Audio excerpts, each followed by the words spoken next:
What the Lord has done for me, I cannot tell it all. What the Lord has done for me, I cannot tell it all. What the Lord has done for me, I cannot tell it all. You saved me and washed me with His blood, so I can shout hallelujah. I can shout hallelujah. I can shout praise the Lord, so I can shout hallelujah. I can shout hallelujah. I can shout praise the Lord. Father, Lord, we thank you. You are a good God. You are a loving Father. You have been good unto us. We ascribe praise, honor, and glory unto you. All that you have done for us, we cannot tell it all. We praise you, Lord, in the name of Jesus. Amen. I pray, Lord, that we give power unto your word. Let it bring healing. Let it bring deliverance. Let it bring salvation. Let it bring transformation to every viewer and hearer in the mighty name of Jesus. And at the end, Lord, take all the glory. In Jesus' precious name we pray. Amen. I want to read from Psalm 121. I will lift up my eyes unto the hills, from whence cometh my help. My help cometh from the Lord, which made heaven and earth. He will not suffer thy foot to be moved.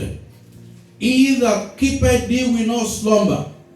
Behold, he that keepeth Israel shall neither slumber nor sleep. The Lord is thy keeper. The Lord is thy shade upon thy right hand. The sun shall not smite thee by day, nor the moon by night. The Lord shall preserve thee from all evil. He shall preserve thy soul. The Lord shall preserve thy going out and thy coming in, from this time forth and even forevermore. Hallelujah. I want to share with us today on what I call, I will lift up my eyes unto the Lord. Ní àsìkò tí a wà yìí, a rí wípé ọ̀pọ̀lọpọ̀ ìṣẹ̀lẹ̀ ló ti ṣẹlẹ̀. Ọ̀pọ̀lọpọ̀ òjò ló ti rọ̀ tí ilẹ̀ ti fi mu. Mìmì ti mì. Débi wípé ọ̀pọ̀lọpọ̀ ní àyà ń pa. Ọ̀pọ̀lọpọ̀ ní àyà rẹ̀ ń já. Pé báwo ni a ó ṣe la ọdún yìí kọjá. Tẹ́ bá bá ọ̀pọ̀lọpọ̀ sọ̀rọ̀, wọ́n ní fún ìtọ́dún ìmọ̀lẹ̀ fi parí yìí báyìí, kòró ti bà gbogbo ẹ̀ jẹ́ o. Kòró ni o. Kòró ni o. Ẹ̀rí pé ọ̀pọ̀lọpọ̀ ní àyà ẹ̀ já. Nígbà tá a bá dẹ̀ jẹ́ ènìyàn, as long as you are human, you may have no choice than to naturally want to fear about the uncertainties that are staring us at the face. People had a lot of projections. People had a lot of aspirations and ambition about this year 2020. But with the advent of coronavirus pandemic, a lot of plans have been messed up. A lot of destinies have been affected. People begin to express fear and doubt about tomorrow, about the future, about the middle of the year towards the end of the year. But I have a message from God this day And the message is to bring you hope, to bring you this good news that something great will still happen in your life. Before the end of this year, you will experience the power of God. You will experience those victories that you need. You will experience greatness in every area of your life. God is still on the throne. What do you have to do? I have a message today from the Lord for you. You need to lift up your eyes unto the Lord, not to the hills. Because your help is not going to come from the hill or the mountain, but your help is going to come from the Lord. Nínú gbogbo tí ó lè ṣẹ̀rù bà wá gẹ́gẹ́ bí ènìyàn, tí a bá ní ìpinnu láti ṣe ohun tí Ọlọ́run pa láṣẹ, kì í ṣe ohun tó nira fún Ọlọ́run láti ràn wá lọ́wọ́. Ìtàn kan sọ sí mi lọ́kàn. Ìtàn bí Jésù ti ń rìn lórí omi, tí àwọn ọmọ ẹ̀yìn rẹ̀ kán wá rí lọ́ọ̀kan, ilẹ̀ ò tíì mọ́, ó jẹ́ bí ọwọ́ ìdájí, wọ́n wá rí tí Jésù ń rìn lórí omi, ẹ̀rù bà wọ́n, wọ́n ní ìwìn ni, ghost ni, àwọn kan ó dàbí pé ọ̀gá ló ń bọ̀ yìí, àwọn kan ní ìwìn ni. Ṣùgbọ́n gbà tí wọ́n tẹjú mọ́, wọ́n rí pé Jésù ló ń rìn lórí omi wá bá wọn. Bí Jésù ti ń rìn bọ̀ lórí omi yìí, ìkan nínú àwọn tó jẹ́ abẹnugan tá pè ní Pétérù sọ pé Olúwa, tó bá ṣe pé ìwọ ló ń bọ̀ lórí omi, sọ fún èmi náà, pàṣẹ fún èmi náà kí n rìn lórí omi láti wá bá ọ. Jésù wípé ó yá máa bọ̀. Ó dẹ̀ bẹ́ sórí omi lóòótọ́, odò Galilee, Sea of Galilee. Sea, not a small river, not a pond, not a pool, not a swimming pool. Pétérù náà bá bọ́ sí orí omi yẹn, Sea of Galilee yẹn. Ó dẹ̀ rí pé òun bẹ̀rẹ̀ sí ní rìn lórí omi, bí Jésù náà ti rìn lórí omi. This was a miracle. This was a never to be forgotten experience in the life of Peter. That was an accomplishment. That was a feat that other disciples could not attain unto. Bó náà ti wá rìn lórí omi ẹ̀, ẹ̀rí pé Bíbélì sọ fún wa pé ńgbà tó ń wo Jésù, ó lè rìn lórí omi tí kò rí. Ṣùgbọ́n nígbà tó gbé ojú kúrò lára Jésù, tó bẹ̀rẹ̀ sí ní wo ríru omi òkun lọ́tún, tó wo ariwo òkun lósì, níwájú àti lẹ́yìn. Bíbélì sọ fún wa pé Pétérù bẹ̀rẹ̀ sí ní rì, ó ń rì. Look, if God is going to help you, you have to look unto Him. Hebrews chapter 12, the Bible says in verse 2, looking unto Jesus, the author and the finisher of our faith. Ó ní kí a máa wo Jésù, olùfilélẹ̀ àti aláṣepé ìgbàgbọ́ wa. Nínú gbogbo ìrúmi ayé yìí, ní ipò tí a ti bára wa, nígbà tí àwọn èèyàn bá sọ pé economy kò dá, ọrọ̀ ajé kò dá, gbogbo nǹkan kò ṣe déédé, gbogbo nǹkan kò lọ déédé mọ́, mo rọ̀ ọ́, ìwọ máa wo Jésù. Máa wo Jésù nínú ìgbàgbọ́, pẹ̀lú ìgbàgbọ́. Máa gbàdúrà, máa kọrin ìyìn sí, máa tẹ̀lé Ọlọ́run, kó di òpó Jésù mú, kó di ọ̀rọ̀ rẹ̀ mú nínú ìgbàgbọ́, kó dì mú gidi, kó dì mú ṣinṣin. Tí o bá ṣe bẹ́ẹ̀, wàá wà ní ipò ẹni tó ṣe wípé ó gbé ojú rẹ̀ sí òkè wọn nì, ó gbé ojú rẹ̀ sí ọ̀dọ̀ Ọlọ́run, níbi tí ìrànlọ́wọ́ yóò ti jáde wá. Ṣẹ̀rí tí Ọlọ́run bá máa ràn ọ́ lọ́wọ́, gbogbo ohun tá à ń sọ yìí, wẹ́rẹ́ ló máa bá ọ ṣe.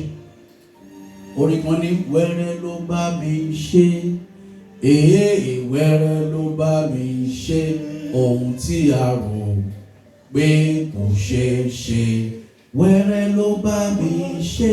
torí tí Ọlọ́run bá bá ẹ ṣe ó dáa kó ṣe ní wẹ́rẹ́, because with human effort no one will prevail. It's better to run on the strength of God than to run in your own strength. Ó dára jù, ó rọrùn jù pé kí Ọlọ́run bá èèyàn ṣe jù pé kéèyàn máa ṣe làlà kókó fẹ́fẹ́ kó máa ṣe kírakítà. Òwe Yorùbá ní kírakítà ò dọ́là, orí ló ń la ni. Kí wá fi kún pé Ọlọ́run ló ń la ènìyàn. Ohun tí o ní láti ṣe ni pé kí o gbé ojú rẹ sí Ọlọ́run.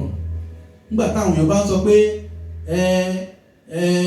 ìrẹ̀sílẹ̀ wà, Bíbélì ní ìwà máa sọ wípé ìgbésókè wà. When men are saying there is casting down, you will be saying God will make you to rise up. It is God that is the one that will lift you, that will bless you, that will help you, that will lift your head.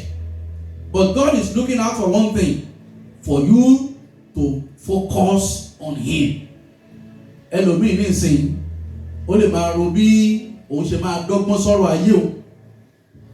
Ọmọléèwé tó ń wo bóun ṣe máa jíwèé wò, tí ò wo bí Ọlọ́run ṣe máa ràn òun lọ́wọ́ lẹ́yìn tóun bá kàwé dáadáa. Ṣiṣẹ́ tàbí òṣìṣẹ́ tó ń ro bí òun ṣe máa lọ tẹ́ iṣẹ́ òun nídìí, tó máa dọ́gbọ́n sí, tó máa fẹsẹ̀ létọ́, tó máa lọ wá ohun tí ò sọnù kiri. Ẹni tó dẹ̀ wá wákúwá á rí kúrí. Bí èṣù tó bá tàn ẹ́, tó bá fún ẹ ní kinní kan, tó bá fún ẹ ní ẹdìyẹ láti sìn pé kó gbà kó jẹ́ kó sìn, bó ti máa gba odidi àgbò tàbí àgùntàn lọ́wọ́ ẹ, ìyẹn ń bọ̀ lọ́jọ́ ọ̀la. Ohun tí o ní láti ṣe ni pé kí o máa wo Jésù, kí o fi ọkàn rẹ sí Ọlọ́run. Níbẹ̀ ni ìrànlọ́wọ́ yóò ti jáde wá fún ọ. Ní gbogbo ayé yìí kò sí ẹni tó lè bá ọ ṣe o, àfi Jésù yìí nìkan.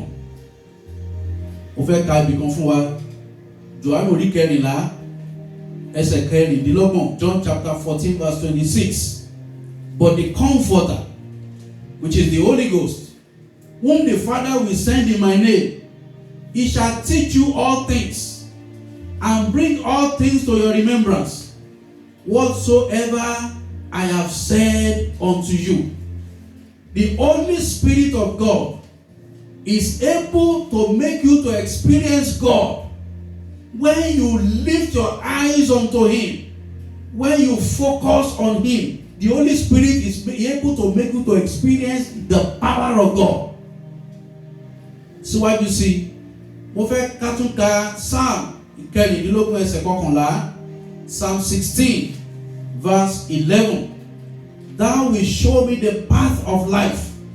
In thy presence is fullness of joy, and at your right hand there are pleasures evermore. Ó ní ọwọ́ ọ̀tún rẹ ní inú dídùn wà. Ní ẹ̀gbẹ́ ní ayọ̀ ayérayé wà pẹ̀lú. Ní iwájú Ọlọ́run ní ẹ̀kúnrẹ́rẹ́ ayọ̀ wà. Ní ọwọ́ ọ̀tún rẹ ní dídùn inú wà. Nígbà tó bá wo Ọlọ́run, tó gbé ọkàn rẹ sí Ọlọ́run, tó fi ìgbàgbọ́ rẹ sí inú Ọlọ́run, ẹ̀kúnrẹ́rẹ́ ayọ̀ yóò jẹ́ tirẹ̀. Nígbà tí o bá wo ojú Ọlọ́run, tí o tó focus lé, tó ń wò ó gẹ́gẹ́ bíi pé ẹni tí ó ràn ọ́ lọ́wọ́, láti inú rẹ̀ ní inú dídùn yóò ti wà. Mo gbàdúrà fún ọ lónìí, Olúwa yóò dùn ọ́ nínú. Ní àkótán, Psalm 34 verse 5. They looked unto Him and were lightened, and their faces were not ashamed. Ó ní wọ́n wò ó, ìmọ́lẹ̀ sì mọ́ wọn, ojú kò sì tì wọ́n. Tí o bá ń wò ó, Ọlọ́run yóò rán ìrànlọ́wọ́ sí ọ láti ibi tí o kò tiẹ̀ lérò, láti àríwá, láti gúúsù, láti ìwọ̀ oòrùn, láti ìlà oòrùn. Ọlọ́run yóò gbé àwọn èèyàn dìde, yóò gbé ìṣẹ̀lẹ̀ dìde, yóò gbé oríṣiríṣi nǹkan dìde láti ṣe ìrànlọ́wọ́ fún ọ. Ó ní ojú kò sì ní tì ọ́, ìmọ́lẹ̀ yóò sì mọ́ sí ọ̀nà rẹ̀. Ọ̀pọ̀lọpọ̀ ló rìn kiri ní òkùnkùn, tí wọn kò bá wo Ọlọ́run. Ẹni tí kò wo Ọlọ́run, tí kò gbé ìgbẹ́kẹ̀lé rẹ̀, ìgbàgbọ́ rẹ̀ sínú Ọlọ́run, inú òkùnkùn ló ti rìn. Ẹni tó bá ń rìn nínú òkùnkùn, bó ti ń kọlu kí lá máa ń kọlu ọ̀pẹ, bó ti ń já sí kòtò lá máa já sí gegele. ṣùgbọ́n tí o bá gbé ìgbẹ́kẹ̀lé rẹ àti ìgbàgbọ́ rẹ láti máa wo Ọlọ́run, ìmọ́lẹ̀ yóò mọ́ sí ọ̀nà rẹ gbogbo. Nígbà tí ìmọ́lẹ̀ Ọlọ́run bá mọ́ sí ọ̀nà rẹ, iṣẹ́ ìyanu rẹ yóò tọ̀ wá, yóò sì tọ̀ ọ́ lọ́wọ́, yóò sì tọ̀ ọ́ lọ́wọ́. Bẹ́ẹ̀ ni yóò rí lórúkọ Jésù Kristi. Ẹ jẹ́ ká gbàdúrà.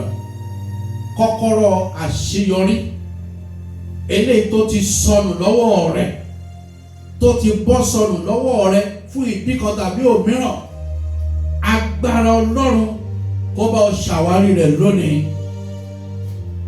Kọ́kọ́rọ́ ire ayé rẹ, kọ́kọ́rọ́ ìlàjà, kọ́kọ́rọ́ oríire, kọ́kọ́rọ́ ìṣerere, ẹ̀mí mímọ́ kó gbélé ọ lọ́wọ́. Ọlọ́run ló ní kọ́kọ́rọ́ eléyìí tó bá tì tí ò sẹ́ni tó lè ṣí, eléyìí tó bá tì kò sẹ́ni tó lè ṣí pẹ̀lú.